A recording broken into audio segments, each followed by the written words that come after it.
É claro que renders podem trazer diferentes sensações para os nossos projetos. Podem transmitir alegria, vivacidade em imagens, por exemplo, mais saturadas e quentes, ou talvez mais seriedade e algo mais denso em imagens mais carregadas e menos saturadas.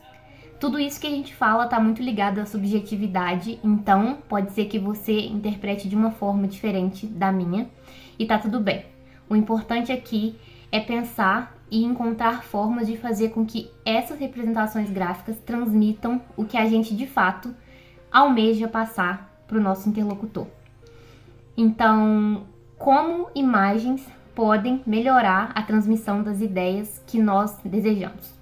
Pensando nisso, eu renderizei 3 imagens do mesmo objeto, do mesmo projeto, em 3 momentos diferentes, com 3 intenções e ideias distintas, e foi exatamente isso que eu aprendi, e esse é o resultado que eu vou mostrar para vocês, dando dicas do que vocês podem fazer para chegar a resultados semelhantes ou não, a depender do que você precisa. Como eu sempre falo, tá tudo relacionado à sua necessidade e à forma como você consegue adaptar as coisas que eu trago por aqui. Acho que assim a gente cresce, acho que assim a gente expande. Me conta aqui se você já usou ou já conhecia alguma dessas dicas e se pretende implementá-la. Se fizer, me marca também nas minhas redes que eu vou adorar saber. HDRI, contexto e céu. Existem muitos recursos que a gente pode pensar em utilizar, mas eu acho que quando a gente fala em trazer um pouco mais de realismo, e esse é o ponto, nesse primeiro momento, trazer céus que sejam mais reais, que tragam mais essa sensação aproximada do que a gente tem no dia a dia, é muito importante. Por isso, em todas as 3 imagens, um ponto muito crucial foi buscar alguns HDRIs, e isso é importante que você trabalhe com um software que te permita fazer isso, ou então que você possa fazer isso com pós-produção. São 2 possibilidades, mas nenhuma delas você perde, você consegue fazer. E aí, a partir disso, a gente consegue criar uma intenção de algo mais saturado, mais vivo, com esse tipo de céu, mais pós-produção, com algo mais... paralelamente com algo mais sombrio, algo mais denso e nublado, com esse tipo de céu, que é nuvem, é nublado mesmo, é algo mais para esse lado, onde a gente também traz algumas pós-produções que venham a auxiliar. Conhecer essas ferramentas de contexto eu acho que é muito importante porque a gente está construindo algo nesse sentido, visando a realidade. E aí é legal que você também busque outras referências de fotografias ou de outros renders, se inspirar. Acho que essa é uma expressão bem melhor, para que então você chegue a esses resultados esperados. Segundo ponto, iluminação. Iluminação está relacionada à forma como a gente enxerga esses espaços, como a gente vivencia, como a gente se relaciona, como a gente é impactado o tempo todo.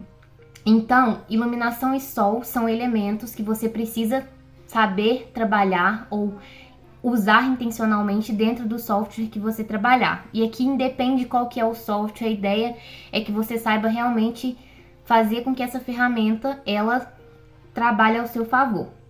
O que isso quer dizer? Excesso de iluminação, por exemplo, pode ou não ser interessante, pode gerar ofuscamento, pode fazer com que a sua imagem ela não transmita clareza, então saber posicionar muito bem esse sol vai fazer toda a diferença para que a sua materialidade ela seja vista e para que você consiga transmitir essa ideia. Nessas imagens, por exemplo, onde eu trabalhei mais com sol, ele tá batendo de frente, mesmo que um pouco inclinado, para minha imagem. Então eu crio uma sombra no pavimento térreo, mas a minha base, que é a minha vista, no caso a minha esquina, que eu tirei mais ou menos de esquina, ela é vista, ou seja, não há um sombreamento que me faz perder o que seria aquele material, mas também não há um ofuscamento, um brilho excessivo que me faça também perder o que é o material. Então é saber dosar e posicionar o sol e a iluminação. Aí a gente vai trabalhar com exposição, a gente vai trabalhar com vários outros fatores relacionados à imagem que vai favorecer ou não a nossa representação gráfica. A gente pode ter um resultado muito bom já no programa que a gente usa, mas pode ser que isso não aconteça. Caso não, eu vou dar uma dica que vocês trabalhem na pós-produção.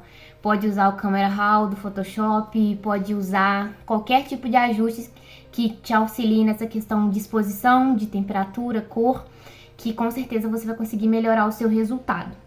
Estabelecer esse foco de transmissão, então, do sol, de onde é esse melhor posicionamento, como que a gente quer mostrar o nosso material, se é algo que ele é o destaque, a gente tem uma imagem mais nublada e a gente mantém, assim, o nosso material como foco, ou se é algo que não, o contexto é mais importante do que a minha edificação. Sempre vai variar também da necessidade que você tem, acho que isso é importante de se falar.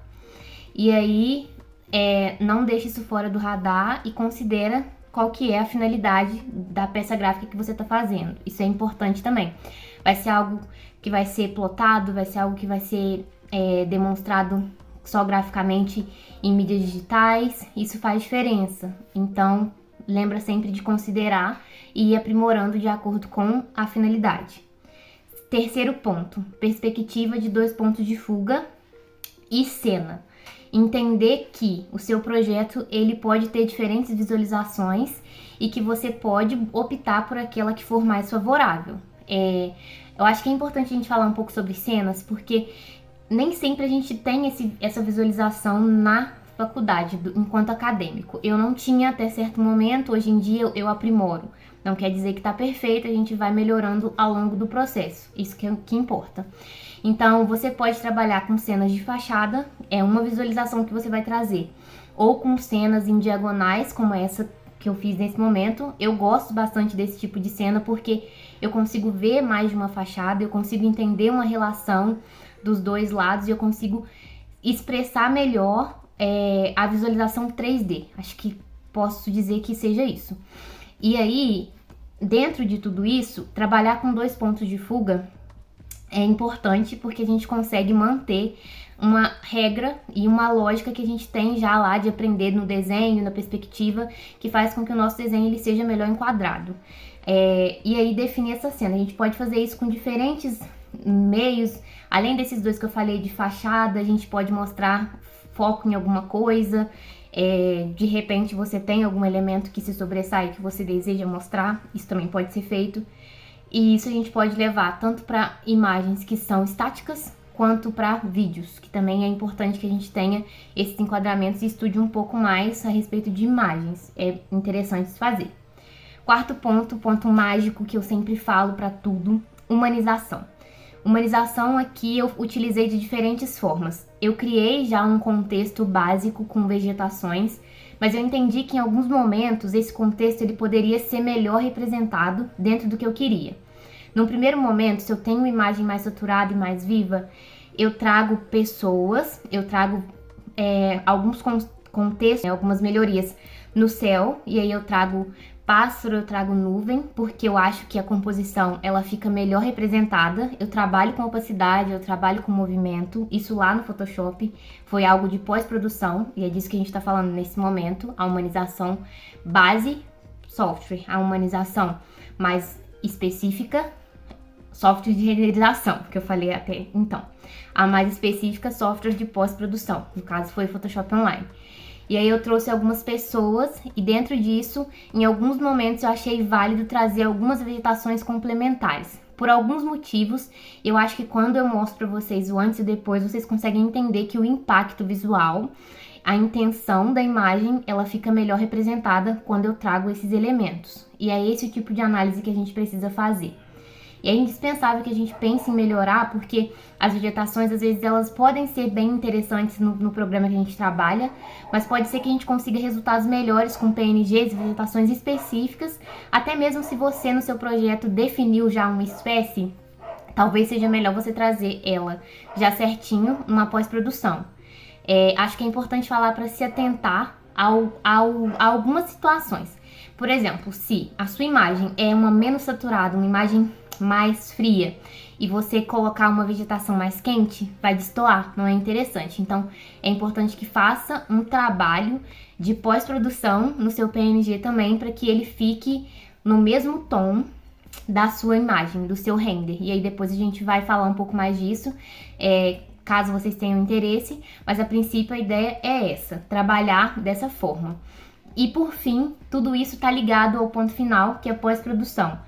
É uma etapa que pode ou não ser feita, eu acho que é interessante falar isso, mas quando feita, com certeza, eleva os seus resultados. eleva os seus sentidos, que você consegue perceber como detalhes fazem a diferença, e com certeza reverbera na pessoa que vai visualizar a sua imagem, a sua representação gráfica e o seu projeto. Isso quer dizer que quando você vê isso e vê isso, você percebe que há uma distinção visível e um ponto de melhoria ou não, porque como eu tô falando, são coisas subjetivas, mas que você dentro do seu processo vai perceber se faz sentido ou não.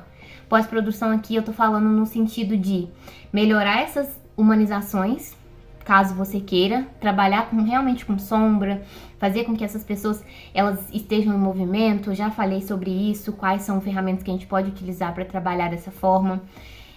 Bem como trabalhar com ajustes mais de imagem mesmo, melhorar a questão de saturação, de iluminação, exposição, nível, melhorar toda aquela questão que a gente consegue trabalhar com câmera RAW, vibração, fazer com que essa nossa imagem ela seja o mais próximo do que a gente gostaria. E nesse processo eu aconselho que vocês façam sempre um design não destrutivo. Então leva a sua imagem como ela tá pra lá, faz uma cópia da camada e aí explora e perceba o que faz mais sentido para você, qual que é a melhor representação para a sua peça gráfica. Hoje a ideia do vídeo era um pouco disso, de trazer algumas percepções que eu tive fazendo essas 3 imagens. Nesse comeback tem um tempinho que eu não tô por aqui, mas enfim, a gente tá sempre firme e forte, com certeza, por muito tempo.